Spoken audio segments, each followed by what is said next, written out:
Hi friends, this video consists of 15th March and 16th March editorials. I know that this was a long gap since I posted my last video. Sorry for the delay. Now starting with the 15th March editorial, there was nothing much in 15th March newspaper because it was all related to the elections. So there are few important editorials. One was regarding the interview of the former foreign secretary, and another regarding the accessible of the government documents to the disabled persons. So these were the two important editorials. Now first let's start with the interview of the former foreign secretary. So the first question was regarding the recent development in the US and his opinion of the former foreign secretary regarding the best possible options before India, to strategize the priorities for its global aims. So, according to the former foreign secretary, he says that the India and US relationship. So, the India and USA relationship, it's more stronger and broad based, come in past decade, and they enjoy the bipartisan consents. So, even though there is little uncertainty, but still India and US relationship are more stronger, and we have to expand the relationship wherever possible. So we have to look out for the areas to expand relationship with the US. So despite in the current preoccupations, whatever the US is saying regarding the Donald Trump's saying regarding the US first, etc., still US will be the foremost economical military power in the world and the source of cutting edge technological innovation. So given this, US is very important for India, so therefore we have to look for the avenues to expand our relationship. And the next question was regarding the future of the H-1B visa and also future of India-US ties over the information technology. And one more question asked was, is US violating the trade ties by suspending the visas? So because of this, can India take the US to the World Trade Organization for violating the trade conventions? So this was the next question asked. Now coming to the answer to the question like, can India take the US to the World Trade Organization for suspending the H-1B visas? So first thing is that H-1B visa is an immigration issue, not a trade issue. So this is an immigration issue, so it's not a trade issue, and therefore we cannot take the USA to WTO for violating the or for for violating the trade ties by suspending the visas. So what so what else can we do is that we can highlight the fact that Indian IT service companies. So we can highlight that Indian IT service companies, they have contributed to the enhancing the global competitiveness of the US companies. And the Indian IT companies are providing significant employment. They're also providing significant employment for the US citizens. And US technology companies in India are some of the most profitable in the world.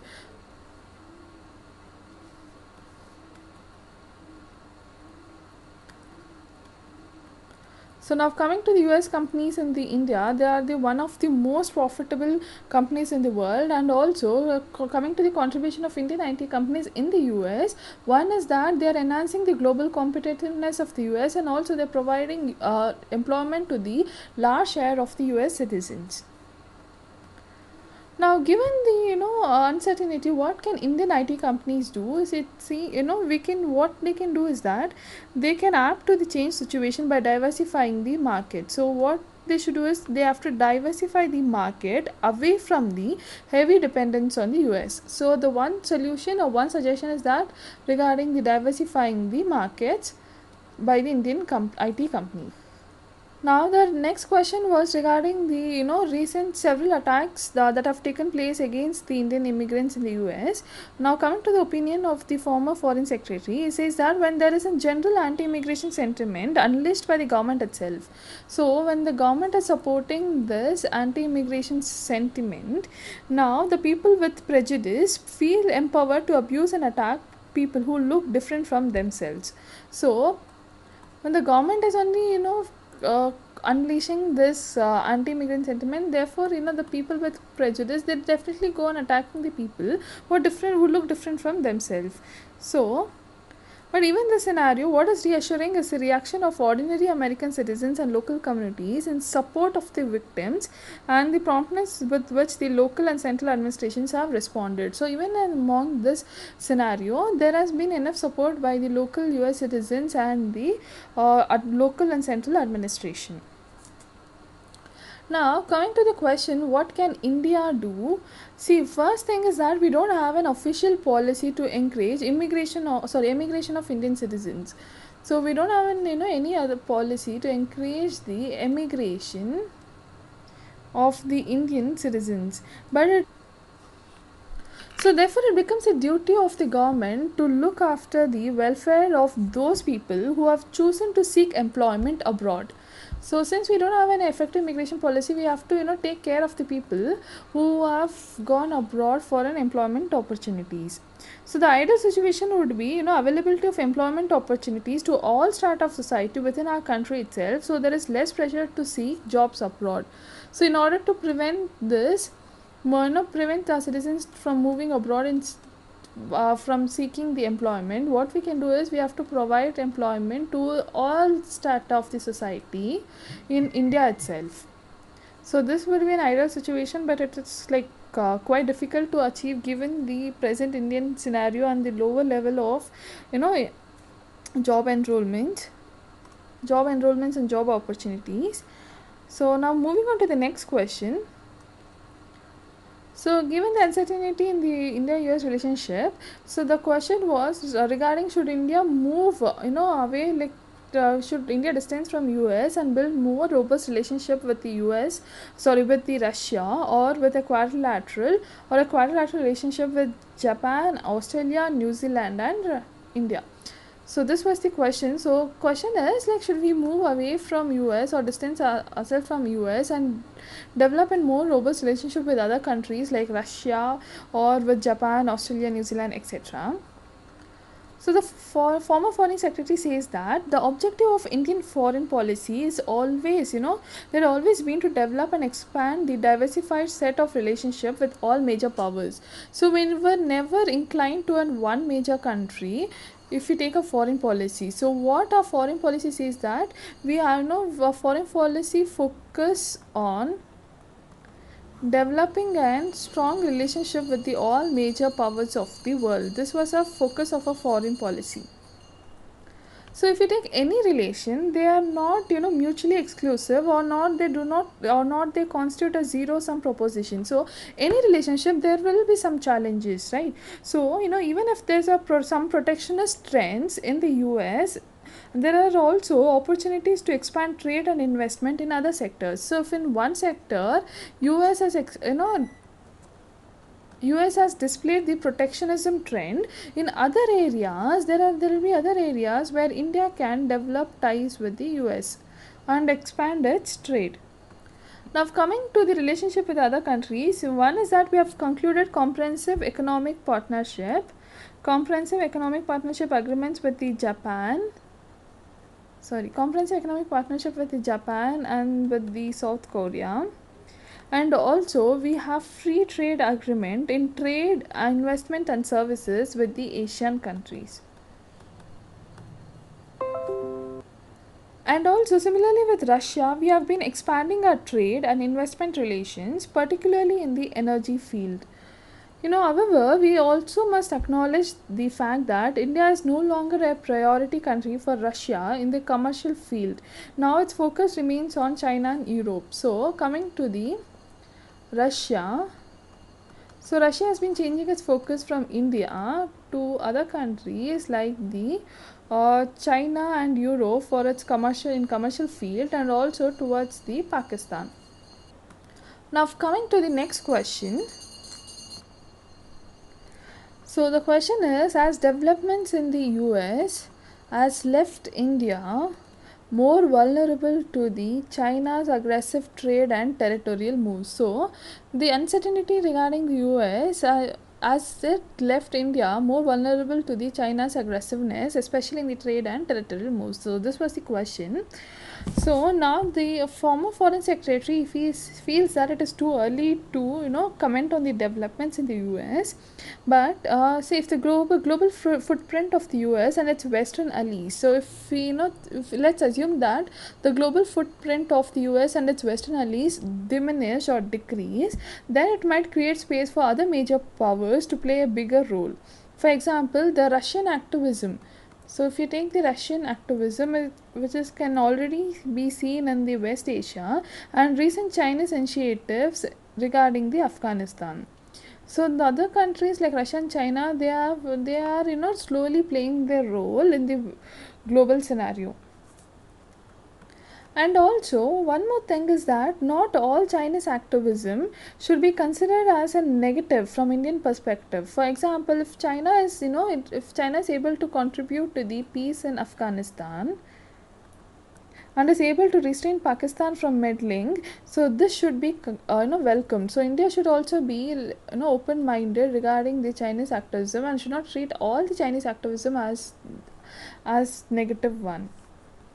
See, it's very wrong to see India-China relationship through the spectrum of India-US relationship. So, India-US relationship should not be, should not affect the India-Chinese relationship. So, the future of India-China relations should be determined how the two countries handle the several bilateral issues between them, like and also whether there is a readiness despite differences to seek areas of convergent interest and shared concerns and develop a habit of working cooperatively on them. So what is needed is, for it depends on how these two countries bilaterally handle the various issues between them. And there is also an outstanding border issue between the two countries, and China reiterates its territorial claims such as in Arunachal Pradesh. So this has to be addressed. So one thing which is like overlooming is regarding the border issue. Now, given that the recent concerns expressed by the China regarding the allowing of the Dalai Lama in Arunachal Pradesh and the American ambassadors, etc. So we have to look into the border issue first. So, in 2005, in the political parameters and guiding principles concluded between the two countries, it was agreed that settled populations would be taken into account in any settlement. So we had concluded something called as a political parameters and guiding principles. We say between India and China that said that the settlement population would be taken into account before reaching into any settlement. Now there's been the recent former state councillor and special representative for India-China border talks, Dai Bingo, he stated that India should make concessions in the eastern sector, including Tawang, and China would respond by making appropriate concessions in the western sector. That is referring to the Pakistan occupied Kashmir.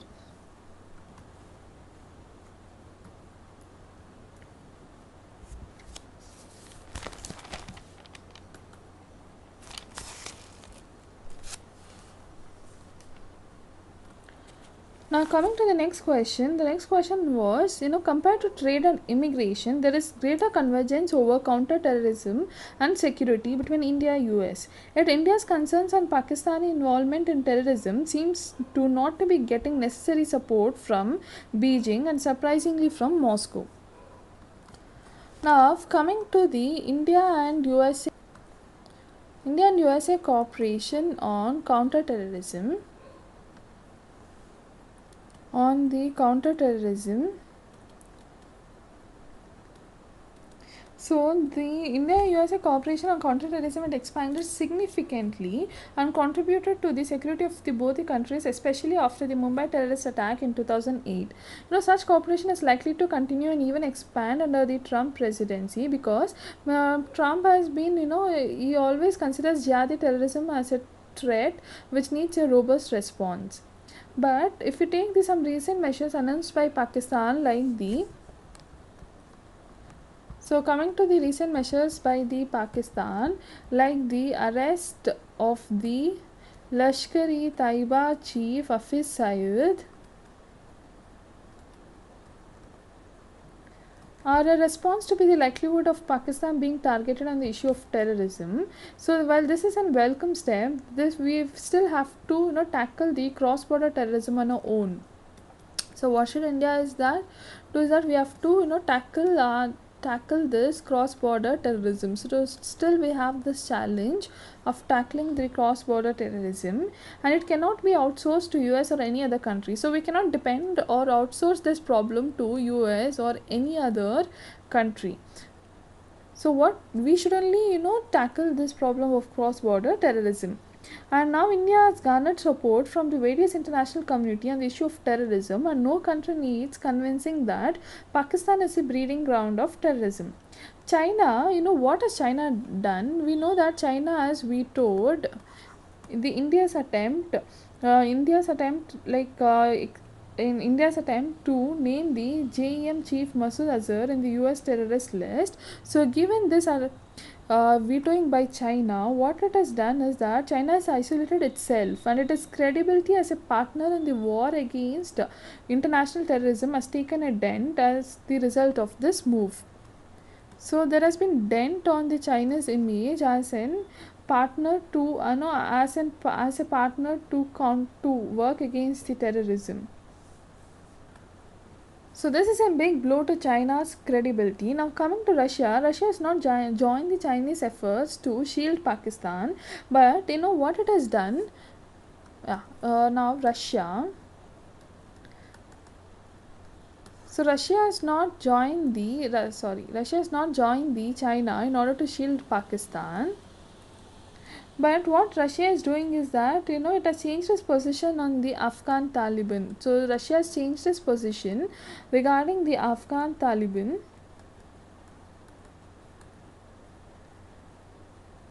Okay, and it has joined China in initiating the peace negotiations between the Taliban and Afghan government. So it's working to initiate the peace negotiation between the Afghanistan government and the Taliban. So there's no reason for India to object this. So India should not object this, because this is a good step in order to bring out the stability in Afghanistan. However, it is also true that Russia, it has recently improved the relationship with Pakistan, but Russia has improved its relationship with the Pakistan by entering into a military hardware relationship with it for the first time in several decades. So this is a matter of concern for India, and India should clearly convey to our Russian friends. So this was the summary of this interview. Now next editorial, which is not so accessible after all, this speaks about the inaccessibility of the government's documents to the persons with disability. Coming to the significant initiatives, one was that the passing of rights of persons with the disabilities bill. Number of disabilities has been increased from 7 to the previous act to the 21 in the present bill. So this is a significant move, and also this this bill also takes into account various issues like accessibility to infrastructure, then technology and information. So this bill also addresses the accessibility regarding to the infrastructure, technology and information, etc. And also another important thing was the launch of Accessible India campaign. So there was a launch of Accessible India campaign,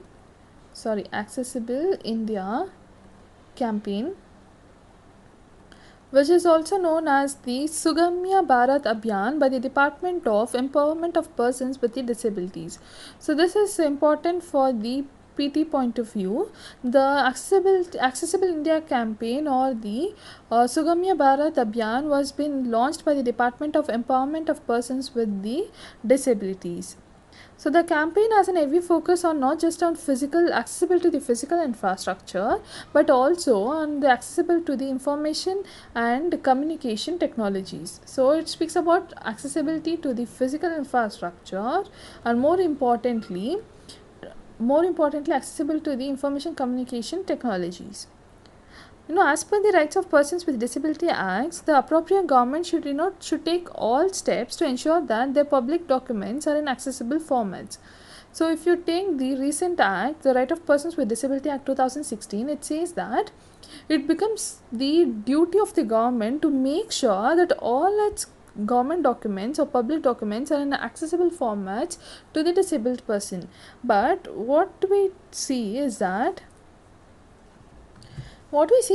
many rules of the Accessible India campaign which has been published, it is inaccessible to the disabled one.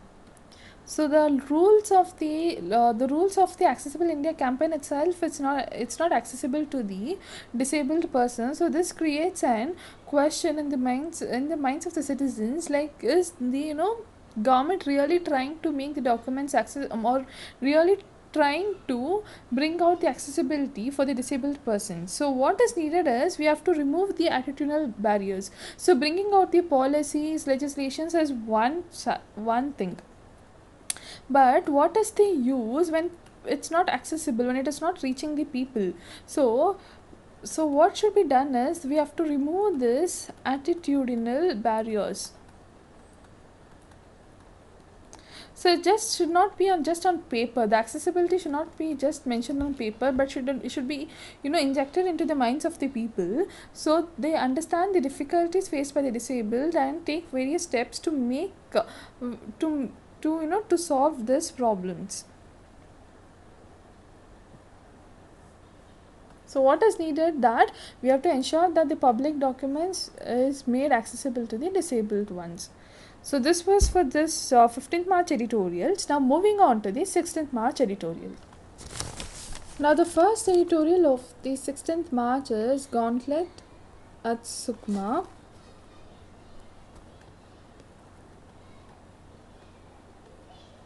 This editorial speaks about the Maoist ambush in the Chhattisgarh Sukma district, which killed 12 personnel of the Central Reserve Police Force. Now, coming to the various, this is like a wake-up call for the security forces to beef up their standard operating procedures, especially the intelligence gathering capabilities in the Maoist heartland in central India. So the killing of the 12 CRPF personnel is again a wake-up call to improve the intelligence gathering capabilities. Now coming to the insurgents, they have used the improvised explosive devices. So the insurgents have used the improvised explosive devices, and they have also made use of country-made mortars, arrows mounted with explosive heads, and etc. Now coming to the government's the various measures taken by the government. See, the government has taken a patchy approach to the bringing so-called red corridor under its writ. So we have seen this patchy approach by the government. Now what we see is consistently is the presence of the personnel. So the presence of the state is visible across the region as being of the security forces. So we see the presence of state in the region through the presence of security forces, but not the civil administration. So what is the writer is trying to say, that there has been a comparable presence of the security forces, but there has been not much civil administration. So what we need to do is that we have to increase the civil administration, and with that we also have to improve our security forces. So improve the efficiency of our security forces. See, counter-insurgency operations by the security forces, they have been undermined by the poor intelligence and flagging alertness of the security forces in the absence of multi-layered political strategy. So now coming to the security forces, they what the counter-insurgency operation, whatever they are carrying. So first is that there is lack of the poor intelligence gathering by them, and also there has been lack of or absence of multi-layered political strategy. So the Maoists, they not only they don't just survive on the coming to the Maoists, they just don't survive merely on the ideology. Okay, so they have the well-oiled machinery providing protection to the various interest group in the absence of a robust state responsive to the security and the welfare needs of the civilian population. So if the state fails to take care of the security and the welfare of the civilian population, so then these Maoist groups, they tend to occupy this gap provided by the state itself. So what we needed is that we have done a good work by increasing our security personnels on the ground, but with that we have to improve our civil administration so that people the welfare needs of the population is also taken care of. So ultimately any fight against non-state actors will be effectively only when state put forward its combined might to exhibit what it can and provide to the people. So it's not just on one thing providing security or only providing the welfare measures. It should be a combination of both. Now moving on to the next editorial, it's complicated. This is regarding the Turkey and the European Union nations relationship. So looking into the issue, see, Turkey has been going for the constitutional referendum. This referendum is to overhaul the Turkish political system. If the reforms are approved by the majority of voters, then Turkey would move towards a presidential system.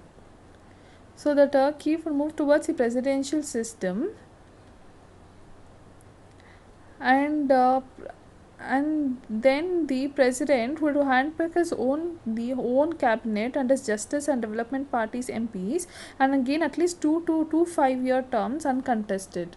Other thing is president can gain 2 5 years term uncontested. So these are the advantages of the recent proposed constitutional reforms. Now regarding this constitutional reforms, the Turkey, it wanted to conduct rallies in the European countries. So it wanted to conduct rallies in the European Union countries in order to mobilize the support among the tens of thousands of Turks living in the Europe who are eligible to vote in the April 16th referendum. So in order to garner the support, the Turkey decided to conduct the rallies in the European Union countries. But such rallies have been banned by many European countries like Netherlands, Germany, Switzerland, Australia, etc. So many European countries are banning the rallies, citing the raising the security concerns as well as the fear of domestic political repercussions. And the relationship between Netherlands and Turkey, they further deteriorated when Netherlands when Netherlands did not allow when it refused the landing rights to a plane carrying the Turkish foreign ministers who was on his way to address a referendum rally. So this further deteriorated the Turkey and Netherlands ties, with the Turkey retaliating by removing the Dutch ambassador, and also Turkey has accused many European countries for following the Nazi practices, etc.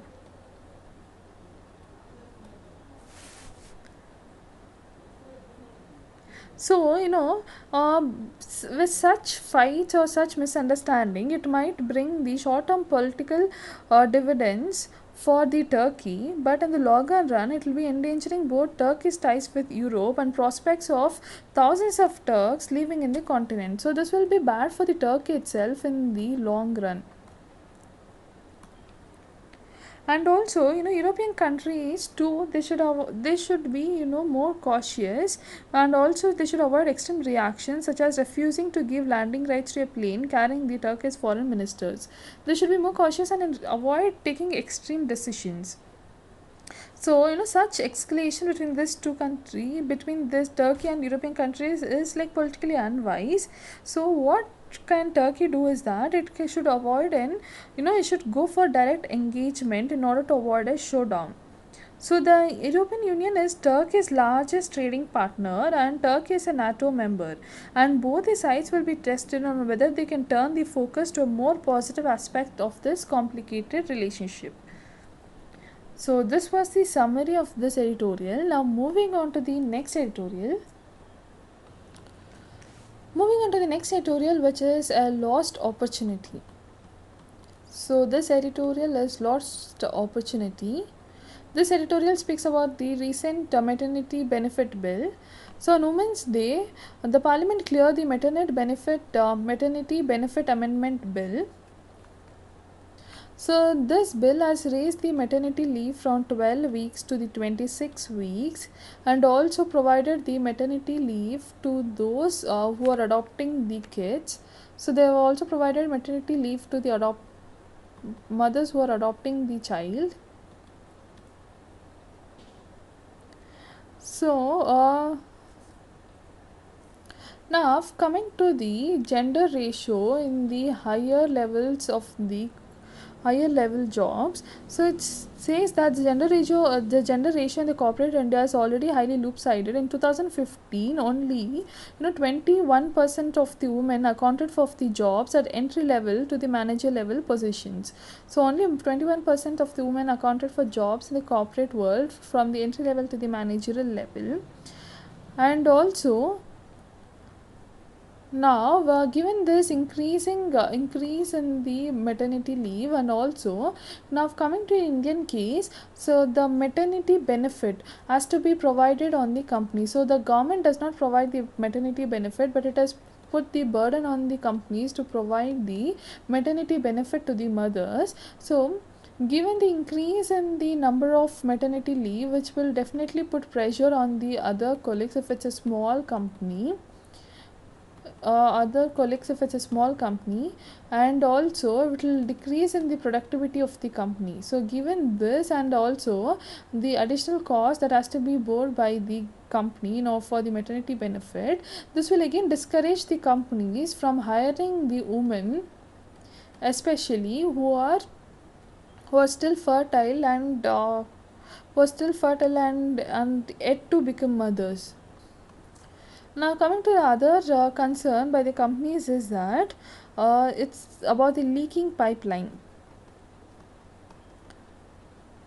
So the number of women who quit their jobs between the junior and middle level is 50% compared to the average of 29% in Asia. This implies that the number of women who avail their maternity benefits yet do not resume the job. So even after availing the maternity benefits, they do not resume the job.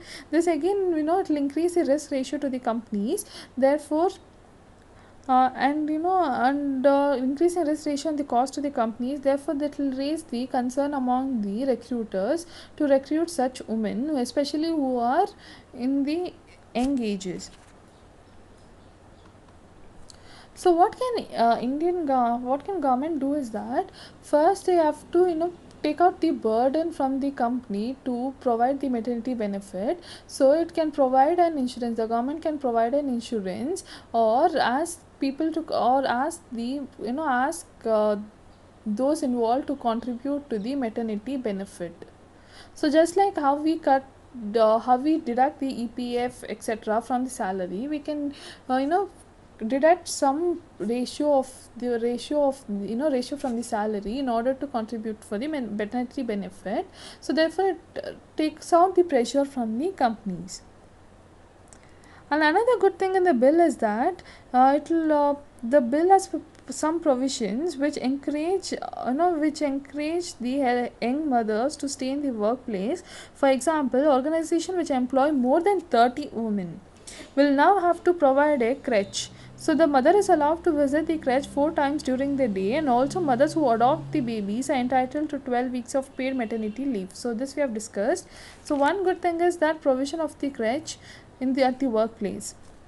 But the big concern is regarding the forgotten fathers.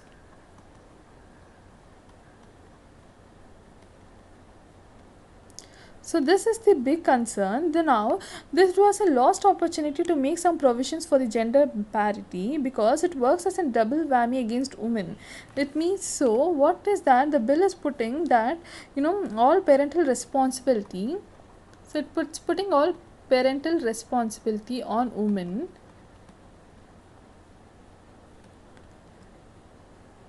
And also, it is further pushing the comparative cost of hiring women versus men. One is that it is putting parental responsibility on women, and it is further, increasing or pushing the arguments of comparative cost of hiring men versus women. So, as well as it ties women down to the primary role of being childcare providers and not professionals in the workplace. So, now again, what is happening is it's widening the gender gap instead of reducing this. So this was a lost opportunity. What should be done is that we should imbibe in the society that it's not only a responsibility of women to take care of the child, but it is also the equal responsibility lies on man to take care of the child. So there should be parity regarding this. And regarding the maternity benefit, etc., so they both should be treated equal, and professionally, and regarding the taking care of the child, so professionally and regarding the child care, both should be treated equal, so that company do not be partial to one while recruiting. So that's it. This was the summary of this editorial. Hope you found this editorial useful. If so, I will request you to like and subscribe to my channel, and also give me your feedback.